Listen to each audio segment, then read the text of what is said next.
Hello everyone, welcome to the Scumdogs Kennel. I'm your host, Chris Williams, and in today's Cryptid Corner mini-episode, this time we have both a Mothman encounter, this time from West Virginia, folks, and an alien experience.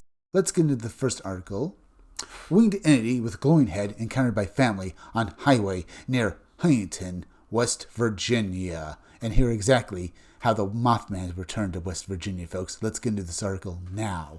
On the evening of March 2nd, 2014, a father and his two sons encountered a massive winged figure while driving along Ohio River Road, just outside Huntington, West Virginia. The sighting occurred under severe storm conditions and involved a silent, gliding entity that appeared to react intelligently to the moving vehicle. The description closely resembles other winged humanoid reports from the Ohio River Valley, raising questions about whether this was an isolated incident or part of a broader pattern.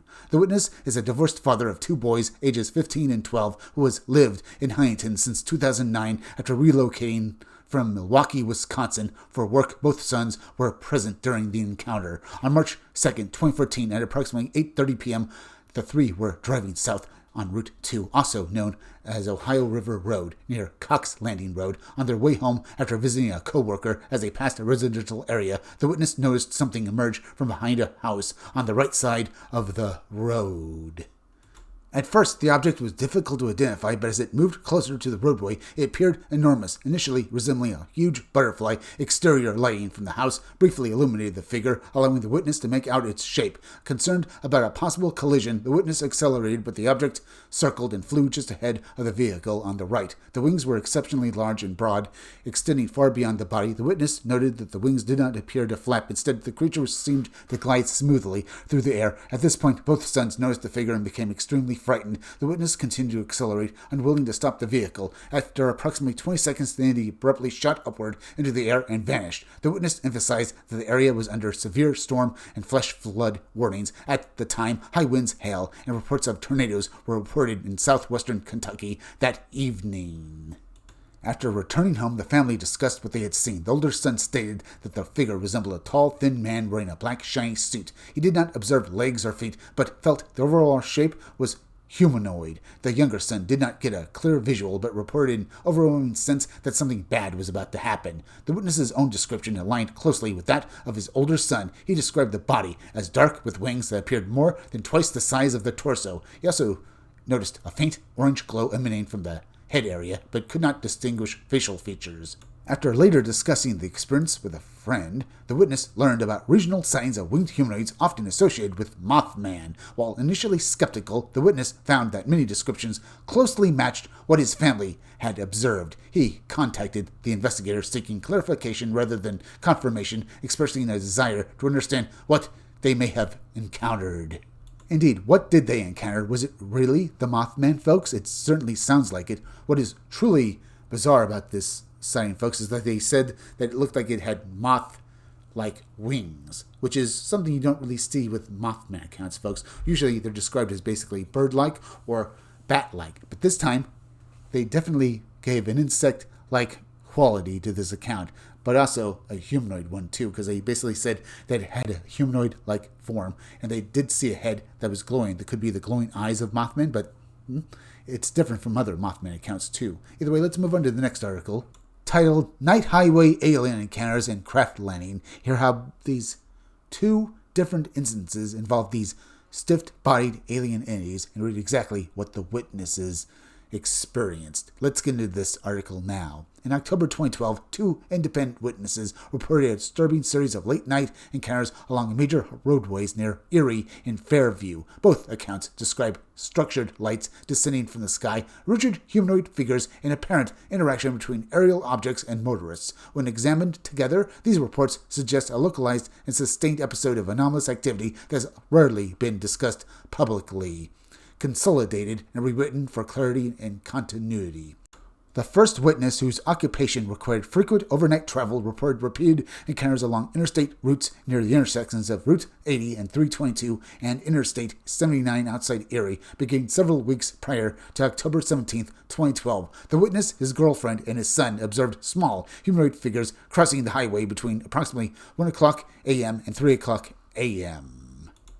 The beings were described as thin, gray-skinned, and proportionally small, moving with an unnatural rigidity. Their backs remained perfectly upright while running, and their arms did not swing. The witness noted that their movement resembled animated or mechanical motion rather than natural human locomotion. During one encounter, their girlfriend experienced foggy vision and a sense of mental interference, which the witness attributed to the entity's presence. Red lights were then observed descending into nearby trees, initially mistaken for an explosion. The lights later rose back into the air, separated into two distinct sources, and followed the witness's vehicle for approximately 5 miles. The lights appeared responsive, slowing when the truck slowed and accelerating when speed increased.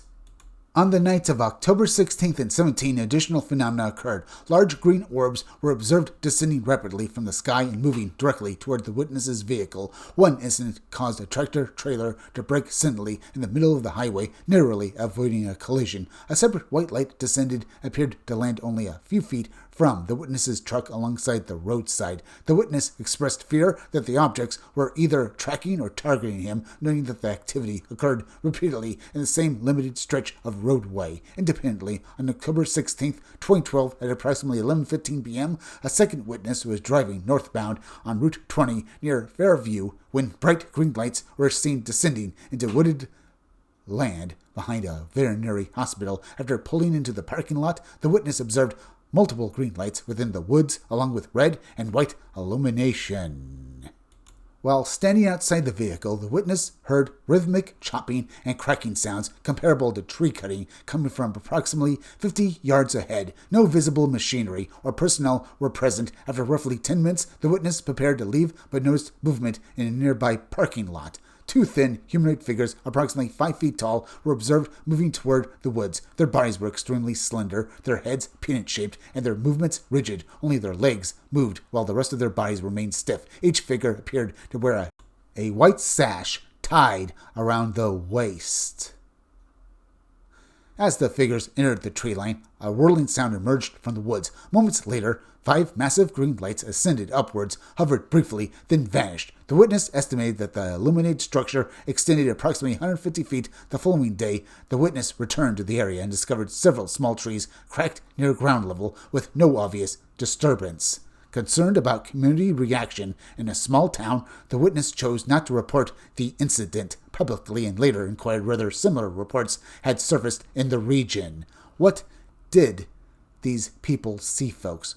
It sounds like they saw gray aliens. Now, what is interesting about this account, folks, is these entities are rather stiff in the description, don't you think, folks? I mean, literally, it's almost as if they're puppets being controlled on strings, which would be par for the course if indeed these entities were not actually really alive. Some people, as I've said before, folks, have speculated that gray aliens are some sort of bio-androids and are not actually real living beings. I mean, they might be composed of organic matter, but they're actually robots. Maybe literal automatons in flesh and blood, folks.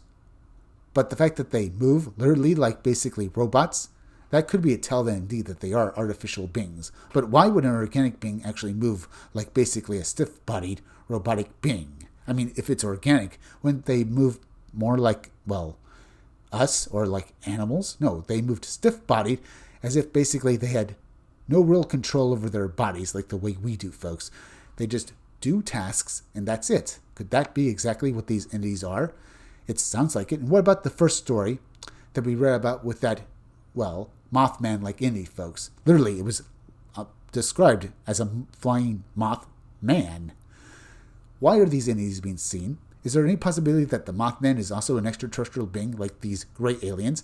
Is it possible that it's also some sort of artificial being? Perhaps. It would explain a lot, folks. Either way, well, we'll just have to keep searching until we find the truth. But now we're at the end, so please go subscribe to my YouTube channel. Read comics that are bad for you. You can use the YouTube link down below in the description or the chat to go subscribe to me. Hit that like button for me. Make sure you're still subscribed. Leave some comments down below. Hit that bell for notifications. Make sure to hit the part of the bell that'll get you all future notifications, and please share this video out. I'm Chris Williams from the Scumdogs Kennel. Thank you all for joining me. I'll be back again tomorrow with another great video, so be sure to come back again then.